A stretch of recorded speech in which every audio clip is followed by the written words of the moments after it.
Hi, I'm Robert F. Kennedy Jr., and I'm making this video for the sake of parents who are trying to make an informed decision of whether or not to give their child, their boy or girl, the Gardasil vaccine.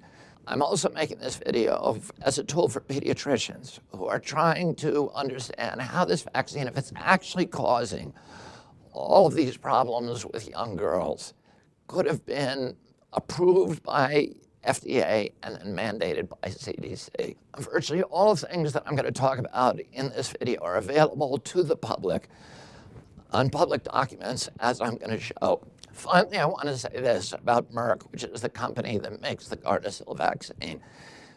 Many of the things that I'm going to say today would be slanderous if they were not true. And if they're not true, then Merck should sue me. Merck won't do that. And they won't do it because in the United States, truth is an absolute defense to slander.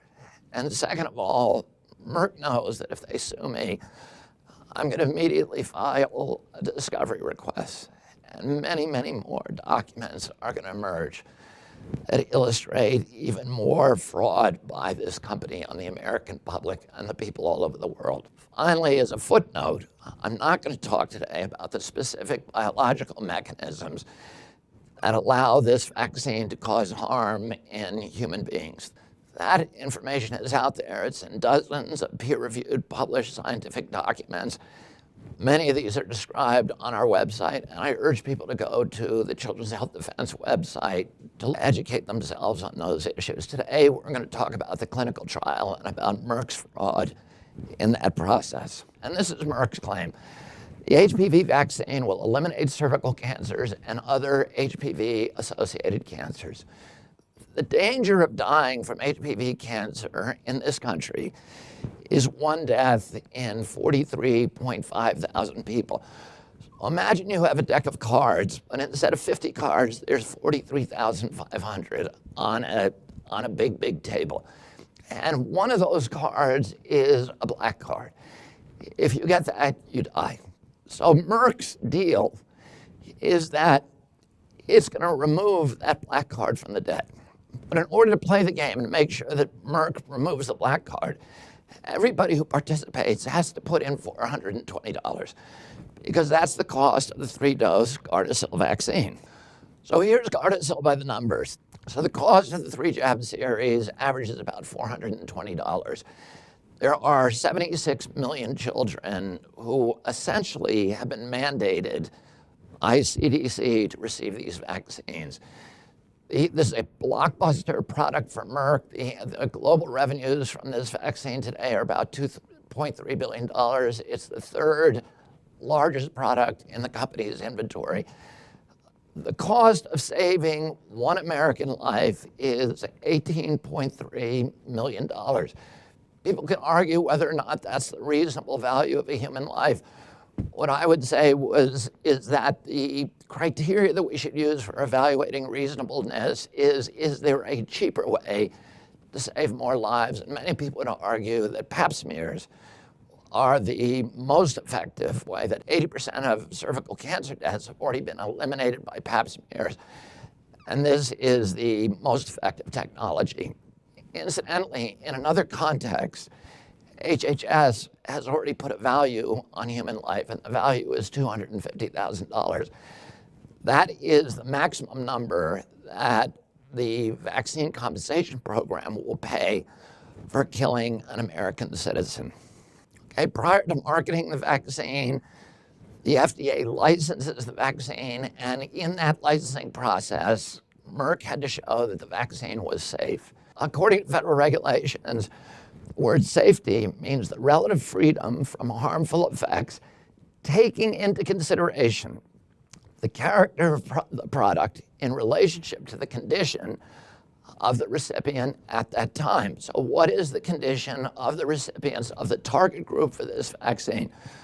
One is this vaccine targets millions of preteens and teens for whom the risk of dying from cervical cancer is 0. Cervical cancer, on average, kills at age 58. It's first detected at age 50. A teenage girl or boy has zero chance of dying of this illness, which means the threshold for giving this medication is very, very high. Secondly, it is mandated in some jurisdictions. So the government officials are actually coming in and ordering people to take this medical intervention. So we have to be sure that the threshold for risk, the risk profile for that medical intervention should be very, very low. Third, unlike other medical interventions, Gardasil recipients are perfectly healthy. So when you give medication to a healthy individual, you have to make sure that the risk the profile is practically zero. And in order to determine risk, there's a standardized protocol, and it's called double-blind placebo studies. What does that mean? It means that the drug company that's trying to license this product gives the vaccine or gives the medication to one group of people, maybe 5,000 or 10,000 people, and then gives a placebo, an inert placebo, either an identical looking pill that is inert. It's either saline or sugar to a similarly situated group of 5,000 or 10,000 people. And it's double blind, meaning that neither the patients nor the researchers knew who got the placebo and who got the actual medication. And you can see here's what the NIH says about the National Institute for Health. A placebo is an inactive substance that looks like the drug. So here are typical examples. Lipitor was given during its study phase to about 17,000 subjects. Half of them received the Lipitor, half of them received a sugar pill that looked identical to the Lipitor, and then they were observed and studied for 3.3 years. Why for so long? Because many of the injuries that are caused by medication are latent. They don't show up for 2 or 3 or 4 or 5 years. Cancer, for example, may not show up for 4 or 5 years after the exposure. Autoimmune diseases and allergies and these kind of things take a long time to diagnose. Enbrel, for that reason, was studied for 6.6 years and against a control group that received a saline injection, Botox. There was a national emergency to get Botox to market so people could get their wrinkles cured. It was studied for 51 weeks, and it was studied against a saline injection. Now I'm going to show you one of the really outrageous frauds that Merck committed during the clinical trials. This is an insert that is part of every vaccine package, and you can go on the internet right now and look up that Merck product insert and find these two tables. In the initial table, you can see there are 3 columns. And this is a table that just looks at injuries at the vaccine site. Redness and itching and bruising and pain at the vaccine site. And they use there were 5,000 girls, 5,088 girls who got the Gardasil vaccine. Number 2, there were 3,470 girls who got the AAHS control. What is that? That is the adjuvant in the vaccine. That is a toxic neurotoxin that's put in the vaccine to make it more long-lasting, to provoke an allergic response in the subject of the vaccine. And most people believe that it is that aluminum adjuvant that is causing all of these injuries in the girls who are getting the vaccine. And there were 3,470 people who received just the neurotoxin with no antigens in it, none of the other vaccine components. And you have a third group, which is the placebo group. What I want you to look at is that these numbers, that in the Gardasil and AHS control, there's virtually the same number of injuries. And when you get to the saline placebo, that injury rate is cut in half. Now, let's go to the table where they talk about real systemic injuries, autoimmune diseases. And instead of showing us real science, which is to show us what happened to the saline group, they hide the saline group as a way of fooling you, your pediatrician, and the regulatory agency by compressing it into the aluminum group. And they never tell us. They say This is a combination of the aluminum adjuvant and the saline placebo. They don't tell us how many in each category were compressed there. A real thing that you need to watch here is what happened. These are all very, very serious injuries. These are injuries that in some cases people would feel were worse than death, and that affect people and debilitate people for a lifetime in many cases. And if you look at the bottom of the Gardasil group, an astonishing 2.3% of the girls in the clinical study who received the Gardasil vaccine got ill from autoimmune diseases within 6 months of taking the vaccine. And look what happened in the aluminum group. The same number exactly, 2.3%. Nobody, no parent would allow their daughter to take a substance that had a 1 in 40 chance of giving them a lifetime disability. The World Health Organization says that using a spike placebo or a placebo, as Merck did with Gardasil, puts you at a methodological disadvantage, and that it, quote, may be difficult or impossible to assess vaccine safety. Dr. Stanley Plotkin, who developed the polio vaccine, who developed the pertussis vaccine, who developed the rotavirus vaccine, the Stanley Plotkin Award is the Nobel Prize of vaccinology. It's given to the top vaccinologists every year. And what he says, unless you have a true control group, you are in la-la land. Finally, this is what the American Medical Association says, the absence of a double-blind placebo testing and short-term studies of a chronic disease are, quote, the indicia of marketing masquerading as science. And that's what Merck gave us. The Cochrane collaboration is 30,000 scientists from all over the world who came together to create an independent assessment of medical protocols, which they saw as being increasingly controlled by the industry. The Cochrane collaboration said the use of active comparators probably increased the occurrence of harms in the comparator group, thereby masking harms created by the HPV vaccine. And that indeed was Merck's point, to hide those harms. So if you do the math, women are 100 times more likely to suffer a serious adverse event from the Gardasil vaccine than they are to be protected from cervical cancer. So now we have a very different bargain in this card game that we're playing with Merck. We have 43,000 cards, and the black card, the death card, is gone. But now there are 1,000 blue cards, which if you pick one of those by mistake, you have a good chance of getting an autoimmune disease.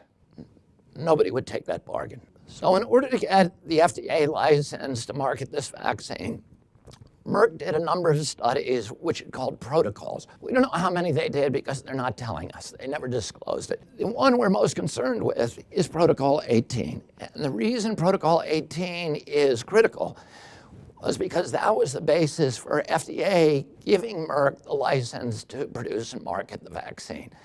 Why is that? Because Protocol 18 is the only one in which the target audience for this vaccine, 11 and 12-year-old girls, was actually tested. The other ones that looked at big cohorts of women were the 16 to 25-year-old and 16 to 26-year-old women. Protocol 18 looked at girls and boys from ages 9 to 15. There was a total of 939 children in that study. That is a very, very tiny group of people to study in order to determine the safety of a product that is going to be marketed to billions of children around the world. And now I'm going to show you one of the key fraudulent flim-flams that Merck used to get this license. FDA said that it approved Gardasil based on Protocol 18 because Protocol 18 was of particular interest, because it's the only protocol in which Merck used a true saline placebo instead of the aluminum adjuvant as a control. That's what Merck told FDA and CDC, but Merck was lying. It actually did not use a true saline placebo. It used what Merck called the carrier solution, which is all of the components of the vaccine except for the aluminum and the viral particles, the antigen. Among the compounds that we know were in the carrier solution are polysorbate 80, which we have no idea what the safety profile is because it's never been tested for safety independently in vaccines. Sodium borate, which is borax, which is banned by FDA in food products, in all food products in the United States, is banned altogether in Europe. Genetically modified yeast, again, there's no safety test ever been done on it in vaccines. L-histidine, the same, and possibly DNA fragments. I say possibly because we know there are DNA fragments in the final vaccine. We don't know how they got there, and Merck has lied about the DNA fragments from the outset.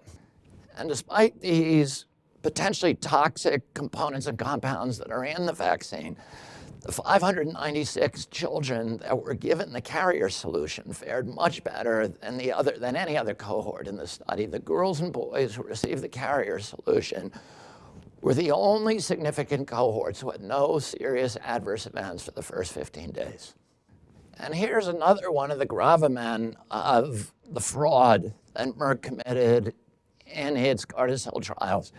But it turns out in the Protocol 18 study, Merck cut the amount of aluminum that was given to the vaccine group in half. They tested a completely different formulation. And obviously, they took the aluminum out to reduce the number of injuries and to mask the really bad safety profile of this vaccine. And since the Protocol 18 data are not based on the Gardasil vaccine formulation, the trial itself constitutes rank scientific fraud. Here's another bag of tricks that was used by Merck in order to skew the clinical trial results in favor of Gardasil. Merck and its researchers used what they call exclusion criteria. For example, people who had severe allergies, people who had prior genital infections were thrown out of the clinical trials. People who had over 4 sex partners in their entire lives were excluded from the trials. Anybody who had a history of immunological or nervous system disorders, people with chronic illnesses and seizure disorders, people with other medical conditions, people who had reactions to vaccine ingredients, including the aluminum yeast and the benzonase, or anybody with a history of alcohol and drug abuse. If you really wanted to know whether the vaccine was helping people, was effective, wouldn't you want those people in your study? Wouldn't you want people who had a genetic vulnerability to cancer in your study to see if it actually was capable of preventing cancer? Then Merck had one catch-all exclusion category, which was any condition which, in the opinion of the investigator, might interfere with the evaluation of the study objectives. So that gave Merck and its paid investigators complete control to throw people out of the study who they thought might make the study look not successful. All of these exclusionary categories gave Merck the ability to limit the study to people who were like an elite club of superheroes. The people who get the vaccine are not the same people they tested on. They tested it on the Avengers. They didn't test it on, Joe Bag of Donuts, the people who are actually receiving this vaccine in day-to-day life.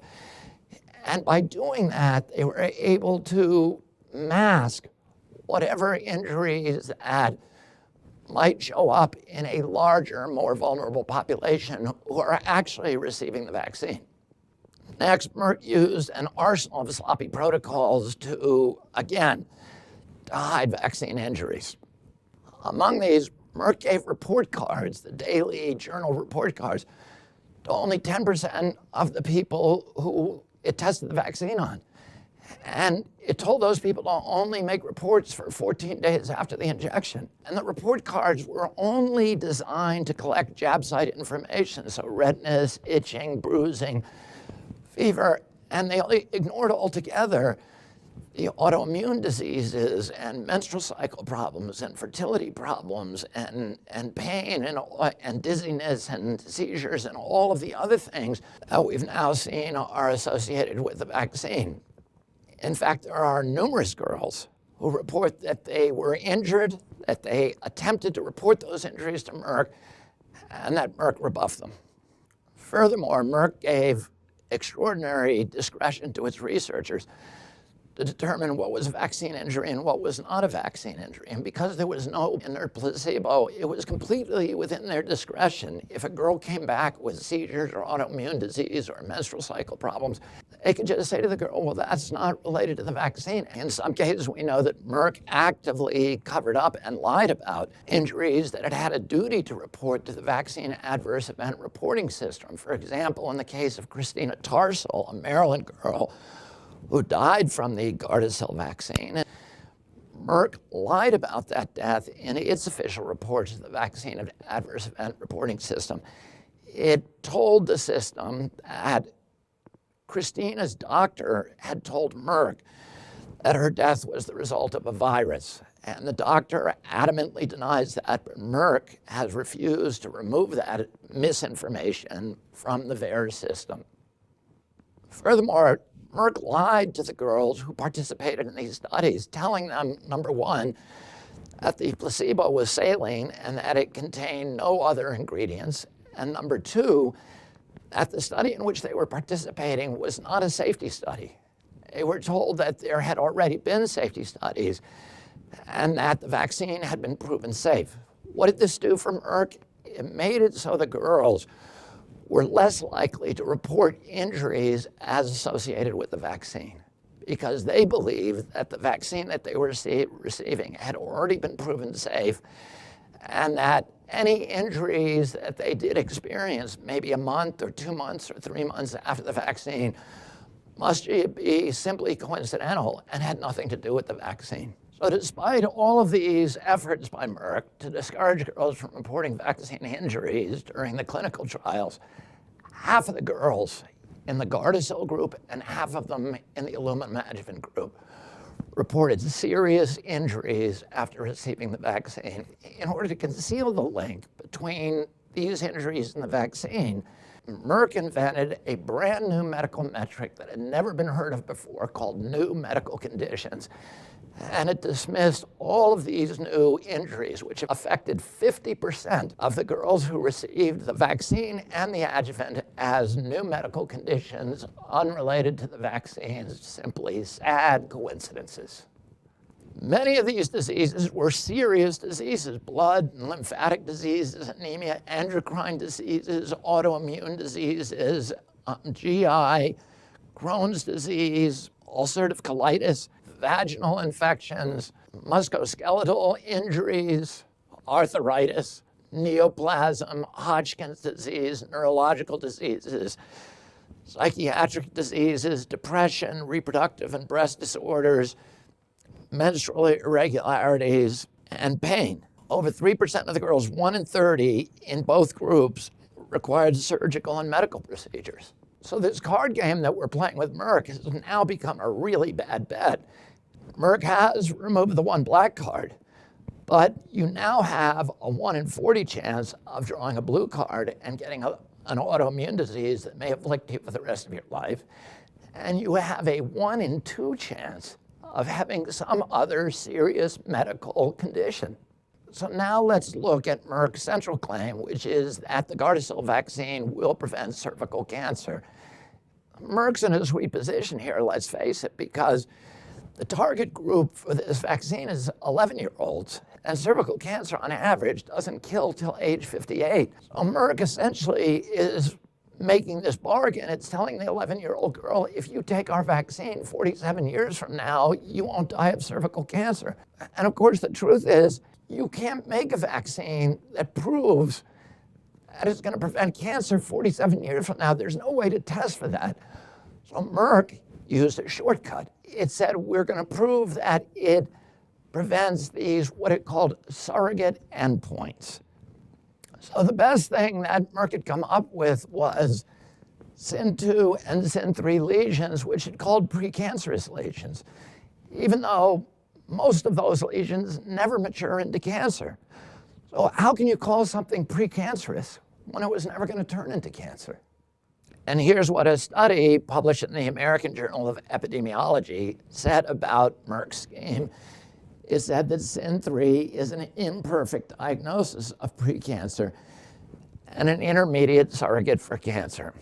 Their own attorneys told them for these products, the indication is the surrogate, not the ultimate. Promotion cannot make any claim vis-a-vis the ultimate endpoint based upon the fate of a surrogate endpoint.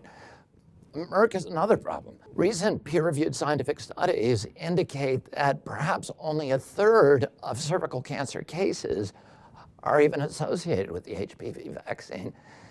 That would completely put the lie to Merck's claims that Gardasil is going to eliminate cervical cancer altogether.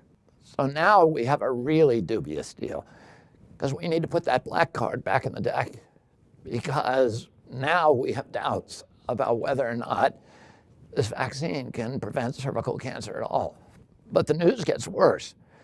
Gardasil may actually cause cancer. Gardasil's insert states Gardasil has never been evaluated for potential to cause carcinogenicity or genotoxicity. And Gardasil's ingredients include possible carcinogens, including human DNA. And look at this. This is Merck's own preclinical trial records, and those records showed that girls or women who already had the HPV vaccine and had been exposed at some point in their life to it actually had a negative efficacy of 44.6%. What is negative efficacy? It means those girls had a 44.6 increased risk of getting those precancerous lesions. To make things even worse, there are recent scientific studies that suggest a phenomena of what is known as type replacement. There are some 200 different strains of HPV. Some of them are more cancerous than others. And the current HPV vaccine goes after 9 of those 200 viral types.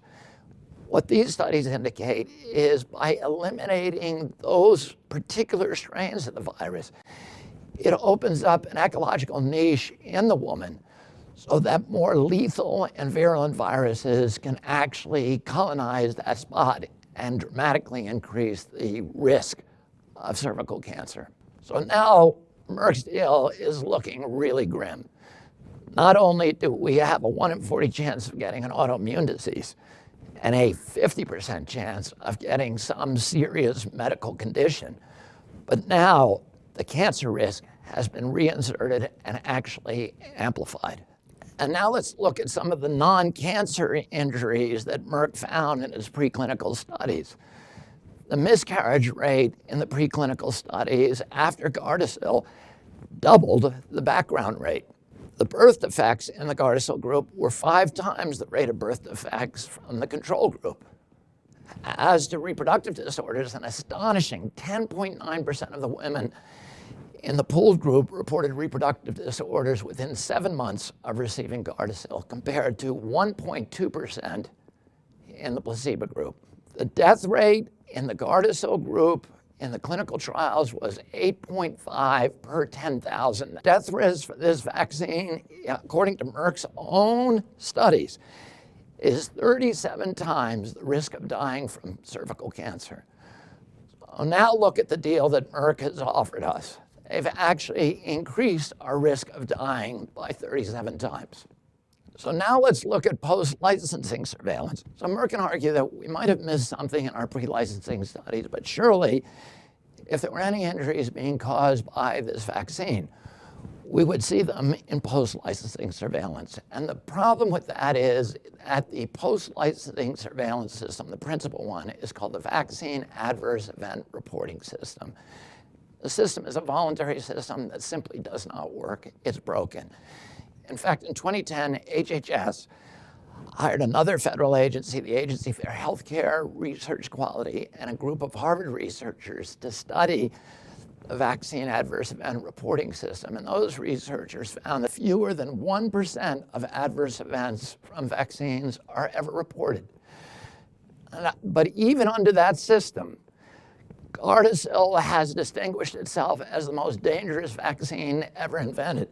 In fact, when you compare it to Menactra, which is the meningitis vaccine that's given to the same age group, teenagers, Gardasil had 8.5 times more emergency room visits, 12.5 times more hospitalizations, 10 times more life-threatening events, and 26.5 times more disabilities than Menactra. The vaccine court, which is within HHS, has made awards for numerous deaths and very, very serious injuries from the Gardasil vaccine. So HHS itself admits that this vaccine kills people, and it's given compensation to the families that were injured. The same wave of serious injuries and deaths has been seen in nations throughout the globe when they adopt mandates for the Gardasil vaccine. Even Gardasil's own insert, the package insert that the company provides, acknowledges that the injuries that can be caused by this vaccine include death, pancreatitis, fatigue, malaise, immune system disorders, autoimmune diseases, anaphylaxis, musculoskeletal and connective tissue disorder, nervous system disorders, acute disseminated encephalomyelitis, that's brain injuries, Guillain-Barré syndrome, and other neuron diseases, paralysis, seizure, transverse myelitis, and vascular disorders. In Australia, in 2015, the Australia Department of Health and Therapeutic Goods reported that the adverse rates in girls is 17 times the incidental rate for cervical cancer throughout the country. Only looked at a handful of conditions, including demyelinating disorders, complex regional pain system, and premature ovarian failure. There are many, many other injuries that included hospitalizations that were not subject of that study. India suspended its Gardasil trials after numerous deaths and serious injuries. The South Asian Journal of Cancer found that, quote, a healthy 16-year-old is at zero immediate risk of dying from cervical cancer, but is faced with a small but real risk of death or serious disability from a vaccine that has yet to prevent a single case of cervical cancer. Japan de-recommended Gardasil 3 months after it had added it to the immunization schedule. Japan's health ministry discovered adverse events reported after Gardasil's approval were many times higher than other vaccines on the recommended schedule. These included seizures, severe headaches, partial paralysis, complex regional pain syndrome, and an undeniable causal relationship between persistent pain and the vaccination. Japanese researchers found that the adverse event rate for the HPV vaccine was as high as 9%, and that pregnant women injected with the vaccine aborted or miscarried 30% of their babies. In 2015, the Japanese Association for Medical Sciences issued official guidelines for managing symptoms of injuries caused by the Gardasil vaccine, and the association announced that there was no proof that this vaccine even prevents cervical cancer. Alarmingly, Merck's own studies indicate that the Gardasil vaccine may disproportionately impact Asian women. For example, in Protocol 19, there were 8 deaths among 3,800 women, and 7 of those were Asians. That was 87% were Asian women, while only 31% of the study participants were Asian. Denmark in 2015 announced the opening of 5 new HPV clinics to treat women who were injured by the Gardasil vaccine. The day that they announced that opening, there were 1,300 applicants for treatment in those clinics. In Colombia in 2014, 800 girls in the town of Carmen de Bolívar were grievously injured by Gardasil vaccines, and protests erupted all over Colombia. The Attorney General of Colombia ordered the National Health Service of that country to immediately begin treating girls who were injured by the Gardasil vaccine. And in 2017, Colombia's highest constitutional court ruled that the HPV vaccine would no longer be considered mandatory in Colombia, and ordered that girls who showed symptoms after receiving the vaccine be given appropriate medical care. Pompilo Martinez, who now teaches at the National University of Colombia, described the HPV vaccine as, quote, a crime against humanity. And recent studies have shown that in nations with robust HPV vaccination programs and heavily vaccinated populations in the UK, in Sweden, in Australia, we're actually seeing dramatic upticks, rises in the rate of cervical cancer rather than the downtrends that Merck promised everybody. Now I'm going to show you some of the reasons why your pediatrician is insisting, despite all of this evidence, that your daughter or son gets the HPV vaccine. And the reason is the pediatrician is getting his information from agencies that have been compromised through financial entanglements with Merck. This is what the FDA is telling the public about vaccine safety. It says that vaccines are regulated by FDA and undergo a rigorous review of laboratory and clinical data to ensure the safety, efficacy, and purity and potency of these products. But this is a very different story that FDA is acknowledging in-house. And this comes from a 2007 document. This is the year that Gardasil got its license from FDA. FDA's inability to keep up with scientific advances mean that American lives are at risk. FDA's evaluations and methods have remained largely unchanged over the last half century. The world looks to FDA as a leader. Today, not only can the agency not lead, it cannot even keep up with advances in science. But the most troubling problem at FDA has nothing to do with incompetence. It has to do with corruption. The panel within FDA that licenses new vaccines and anoints them as safe is called the Vaccine and Related Biological Products Advisory Committee. The acronym is VRBPAC. And in 2000, Congress investigated VRBPAC because of charges of corruption from outside the agency. And here's what the Congressional Committee found. The overwhelming majority of members, both voting members and consultants, have substantial ties to the pharmaceutical industry. Quote, conflicts of interest rules employed by FDA have been weak, enforcement has been lax. Committee members with substantial ties to pharmaceutical companies are given waivers to participate in committee proceedings. In many cases, significant conflicts of interest are deemed to be no conflict at all. And here are some specific examples of the conflict of the advisory committee that approves vaccines. For example, says Congress, 3 out of the 5 FDA advisory committee members, VRBPAC members, who voted to approve the rotavirus vaccine in December of 1997 had financial ties to the pharmaceutical companies that were developing different versions of the vaccine. One of the 5 voting members had a $9+ million for a rotavirus vaccine. One of the 5 voting members was the principal investigator for a Merck grant to develop the rotavirus vaccine. One of the 5 voting members received approximately $1 million from vaccine manufacturers to forward vaccine development. Once they get by FDA, the vaccine companies then go to CDC, where another committee, which is called ACIP, the Advisory Committee on Immunization Practices, will then take that vaccine that FDA has licensed and they will put it on the recommended list, which means it becomes essentially mandatory for 76 million American children. A listing on CDC's recommended list is the holy grail for vaccine companies. It means a bonanza of wealth for those companies.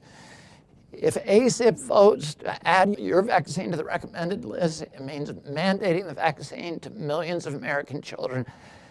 Half of those are paid for by the government. Immunity from liability for the manufacturer, so nobody can sue them, no matter how dangerous that vaccine is, no matter how toxic its components, no matter how grievous your injury. You cannot sue that vaccine manufacturer for damages or liability. And then inclusion in the Vaccine for Children's program, which is a program that guarantees that half of the vaccines that you manufacture are going to be purchased by the CDC at full cost. This means billions of dollars for companies that are fortunate enough to get their vaccines listed on this recommended list. It means that you're going to sell 74 million vaccines to people who have no choice. You have no marketing costs. You have no advertising costs. You have limited testing expenses, and you have no liability for injuries caused by your vaccine. In 2006 and 2007, while Gardasil was getting its approvals, ACIP did not pretend to base its recommendations on scientific evidence. It only adopted evidence-based standards in 2011.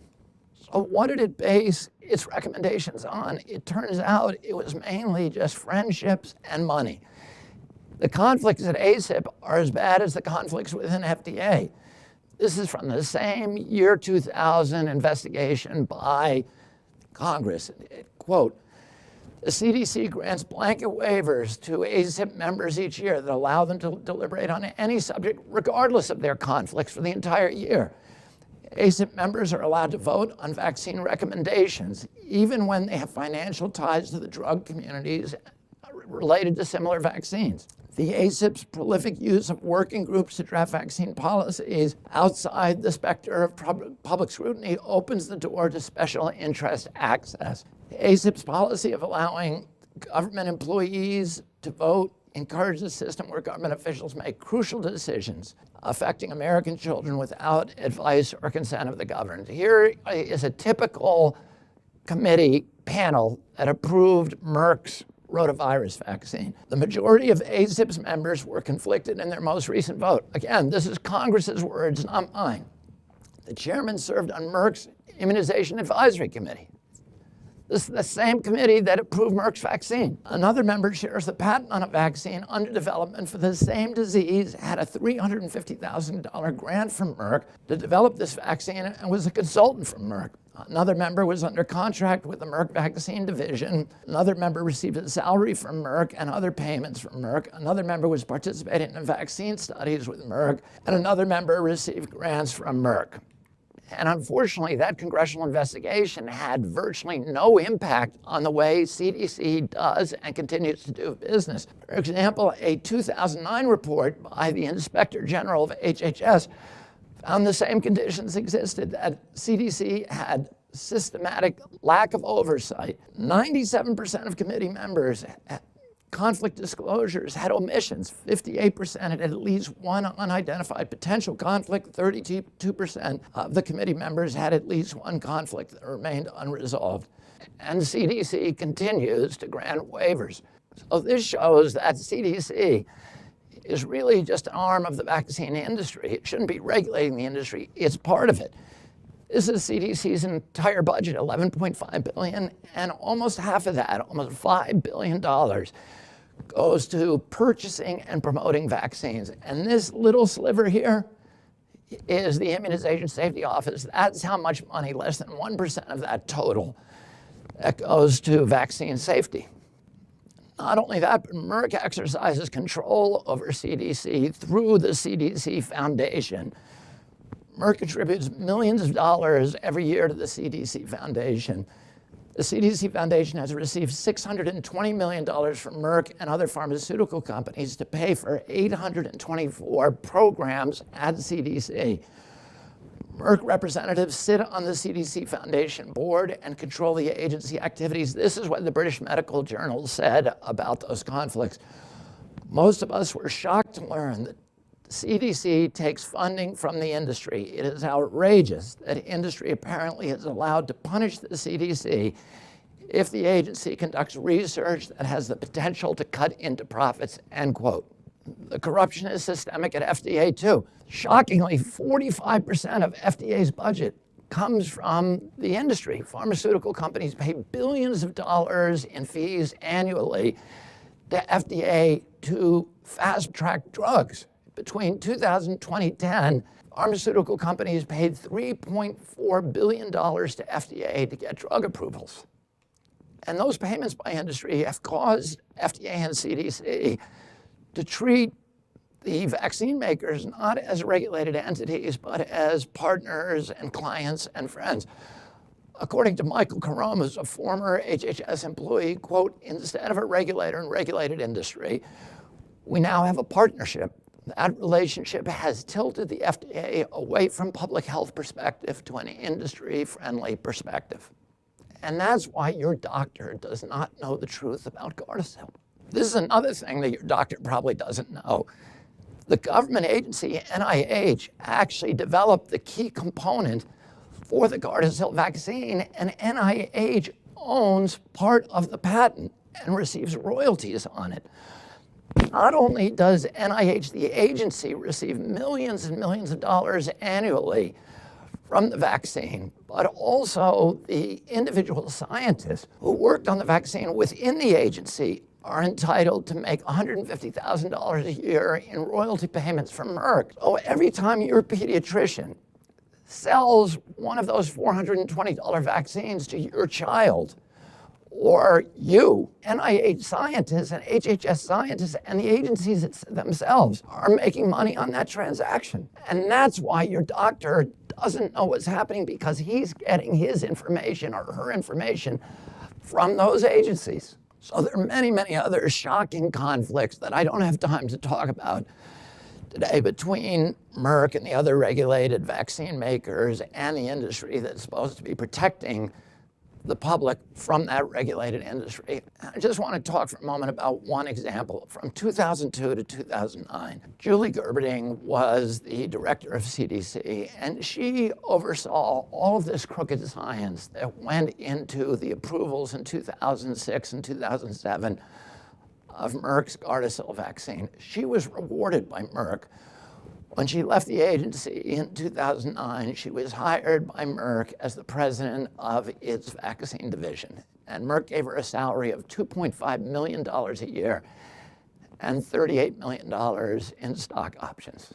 And that kind of dough buys a lot of loyalty from regulators. They know what's at the end of the line for them if they behave and if they do what Merck and the other companies ask them to do. And these are the reasons that your pediatrician, who's giving your daughter that Gardasil vaccine believing that it may someday save her life, doesn't know about the risk and perils and the inefficacy that are attendant to that vaccine. Because the regulators from whom he's getting or she's getting her information have been corrupted by this company. And most of you probably know this is a difficult issue for people like myself who are concerned with vaccine injuries to redress, because the press will not cover these issues, because there's $5.4 billion that go from these companies to advertising on TV and radio and newspapers and on the web every year, and nobody wants to lose that advertising revenue. And the Congress has been bought off, the regulatory agencies have been captured, and we can't use the courts because you cannot sue a vaccine maker for injuring yourself or your child. But we figured out ways around those laws, and we're going to sue Merck. And if you are Merck and you're listening to this tape, we're going to come for you. And we're going to get justice for these girls and these boys who you've injured because of your greed. And if you're a mother or a father who are listening to this, we'd like your support. It's just a fact that the more monetary support that Children's Health Defense has, the more of these cases that we can bring. And we're going to get justice, and we're going to bring these cases and sue companies like Merck until we get that justice. So we want your money, and we want your support, and we want your membership. But more than anything, we want you to protect your child from this vaccine and from other injuries. And for that reason, we made this tape. Not only so that you can be informed about the science and you can ask the questions of your pediatrician, or you can give him a copy of this tape and ask him to watch it and then respond to it. And if you're a pediatrician, I would ask you to actually look at the science and not resort to appeals to authority.